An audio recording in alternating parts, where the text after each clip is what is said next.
এই ঘটনাটি ঘটেছিল ঈদের আগের দিন, একটি চাঞ্চল্যকর ঘটনা।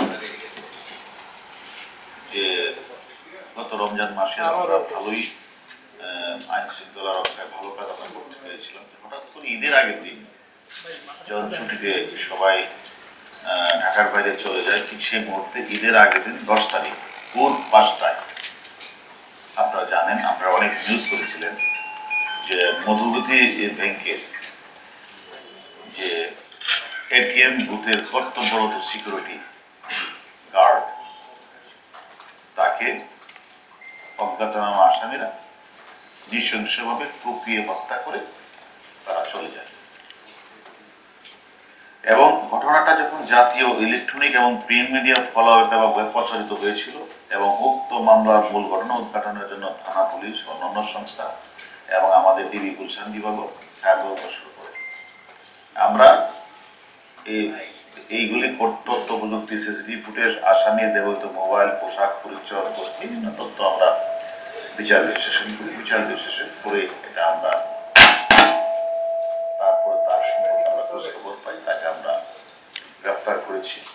এবং ওই যে দ্বিতীয় আসামি তার ডাকাত তাকে মেরে এটিএম বুথ ভেঙে যে টাকাটা লাগে সেটা সে স্বাধীন বাংলার সুপার মার্কেট হতে হাতুড়ি, তারপরে শাবল এগুলি ক্রয় করে এবং ফুটপাত হতে বাংলাদেশ ক্রিকেট দলের জার্সি ক্রয় করে এবং লোক সমাগম কোন জায়গায় হবে সেটা চিন্তা করে সে তখন ঠিক করে শাহজাদপুরে যে মধুমতি ব্যাংক এই জায়গায় লোকজন কম, সে সেখানে যায় এবং তার ড্রেসের উপরে তার একটা ড্রেস ছিল, মানে পুমা ব্র্যান্ডের জলপাইয়ের শার্ট, এই শার্টটার উপরে সে ওই ক্রিকেট খেলার যে জার্সিটা পরে এটা কয়েকবার রেকি করে সে তারপরে যখন দেখে যে আস্তে আস্তে লোক সমাগম নাই, ভোর 5টার দিকে তখন সেখানে যায়।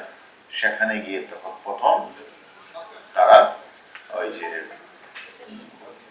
ভিকটিম যে মেরেছে আরিফুল সিকিউরিটি গার্ড, তাকে নৃশংসভাবে হত্যা করে চাপাতে করে। এরপরে সে অনেক চেষ্টা করেছে যে মধুমতি ব্যাংকের এটিএম বুথটাতে, কিন্তু সে দুর্ভাগ্যবশে মানতে পারে না। তখনই সে চাপাতি শাবল টাবলগুলি ফেলে মনের দুঃখে রাস্তা পার হয়ে তিনি আবার মিরপুরের দিকে একটি বাসে করে মিরপুর বাসে চলে যায়। বাসের মধ্যে ওই জ্যাকেটটা ফেলে দিয়ে ওই যে জাতীয় ক্রিকেট খেলার যে রাজটা ফেলে সে চলে যায়।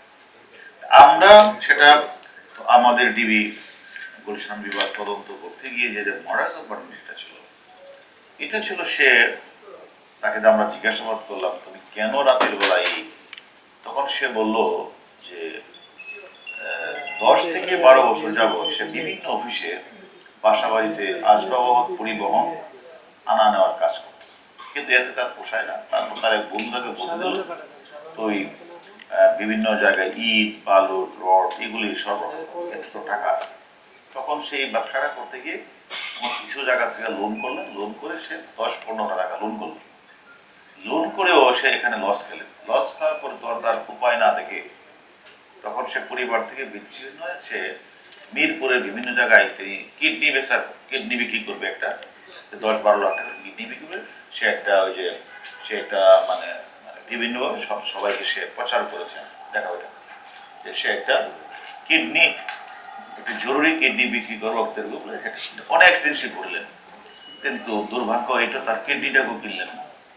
তখন একদিন সে ইউটিউবে দেখলেন যে সেখানে যে একটি দৃশ্য দেখলেন যে এটিএম বুথ ডাকাতি হচ্ছে। সেখান থেকে এটিএম বুথ খোলার পরে দেখেন সে লক্ষ লক্ষ টাকা, এই টাকা অনেক টাকা পেয়ে গেছে, একটু সিনেমার ইউটিউবের মধ্যে গেছে। তখন তার মনে রাখলো তাহলে আমার এটিএম বুথ কোথায় আছে সেখানে আমার ডাকাতি করতে হবে, তাহলে আমার এই টাকার সমস্যার সমাধান। এই ইউটিউব চ্যানেলটা দেখেই তখন সেই পরিকল্পনা করে সে স্বাধীন বাংলা সুপার মার্কেট থেকে হাতুড়ি, এমআর, চিনি, মিরপুর পল্লবী ক্যাম্প থেকে, মোড় থেকে চাপাতি, শাবল, সাকু, মিরপুর স্টেডিয়ামের ফুটপাথ থেকে সে বাংলাদেশ ক্রিকেট দলের জার্সি ক্রয় করে এবং সে যে থাই ইন্টারন্যাশনাল একটা লেখা নীল রঙের ব্যাগে মালগুলি এনেছে, ফেলে চলে গেছে।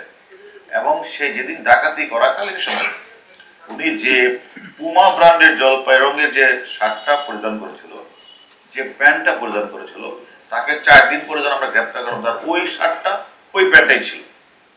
এবং সে একদম সবকিছুই সে স্বীকার করেছে।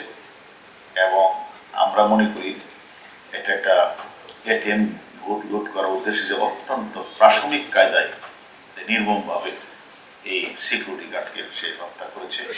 তার নাম, তার বয়স 60-এর কাছাকাছি হবে, মাহমুদ হাসান মাহমুদ। এবং সে এটা হত্যা স্বীকার করেছে।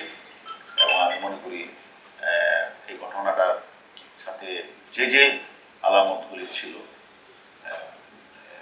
ক্রিকেট খেলার জার্সি থেকে শুরু করে যা সে ইউজ করেছিল, আমরা সবকিছুই উদ্ধার করেছি। এবং সে রিমান্ডের সবকিছু স্বীকার করেছে। এবং অনেক তথ্য প্রমাণ আপনারা দিতে হবে। এবং আমরা দ্রুতই আমরা এটা চার্জশিট প্রদান করি। রিমান্ডে আনার পরে সে নিজ থেকেই যা যা সে এই হত্যাকাণ্ডে ব্যবহার করেছে সবকিছু তার কাছে উদ্ধার করা হয়েছে। সেখানে আপনাদেরকে সিসিটিভি দেওয়া হবে, সবকিছুই দেওয়া হবে।